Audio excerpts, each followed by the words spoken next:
Hey there, and welcome. Have you ever been in a meeting, or maybe at a party, and wondered what's really going on inside the head of that person who just doesn't say much? Well, today we're going to pull back the curtain on the hidden psychology of quiet people. Let's jump right in. All right, so our whole journey today starts with this really simple but powerful idea that being quiet isn't a weakness. In fact, it holds its own unique kind of strength. So let me just throw this question out there for you. What if the quietest person in the room is actually the smartest? The one saying the least is the one who understands the most. Now that's the big idea we're going to explore. And honestly, it might just change how you see every single social interaction from here on out. You know, we have this habit, right? We tend to think that talking equals contributing. The person who speaks up the most must be the smartest, the most engaged. But what if that's not the whole story? What if there's this other incredibly powerful skill at work? And that is the art of observation. Turns out talking less can often mean you're seeing a whole lot more. Okay, and this leads us straight into a huge misconception we've got to tackle head-on. It's this automatic assumption that if someone's quiet, they must be shy or anxious or maybe just bored.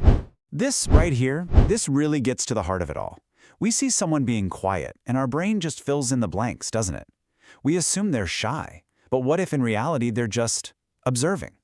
We think they must be anxious, when actually they're deeply processing all the information flying around.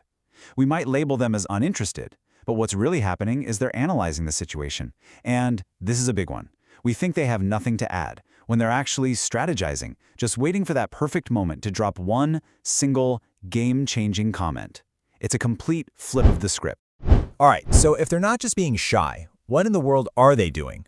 Well, this brings us to the main event, the core activity that's happening behind all that silence. They are decoding the room. And this is the key. They aren't passive. They're not just sitting there. They are actively decoding everything around them. Think of them like social detectives, They're picking up on all the clues that the rest of us are missing because we're too busy talking.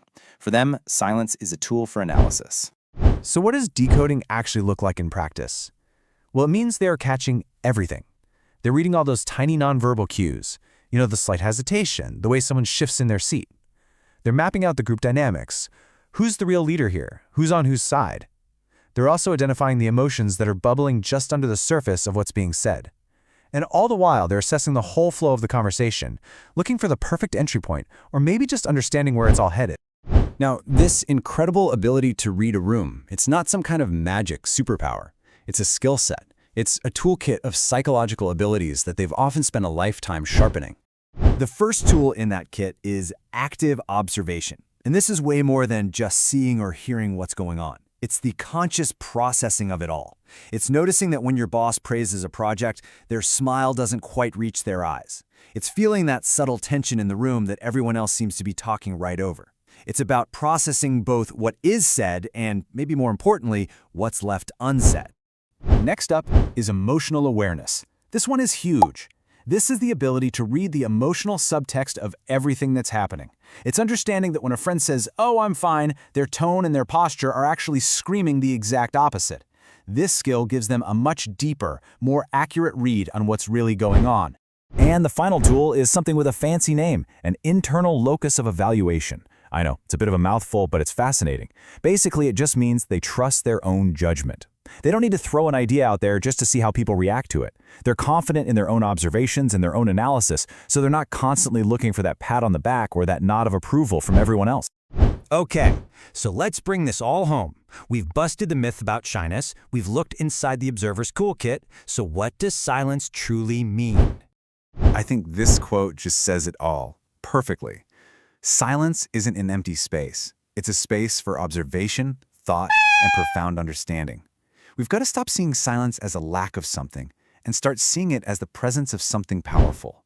And that is the absolute crucial point. When we learn to value quiet, we're not just being nice. We are tapping into a different and often much deeper form of intelligence. In our meetings, in our friendships, even in our own families, that quiet person might just be holding the key insight that everyone else missed. Their contribution isn't loud, but it's one of real clarity and depth. So, I'll leave you with this final thought to chew on.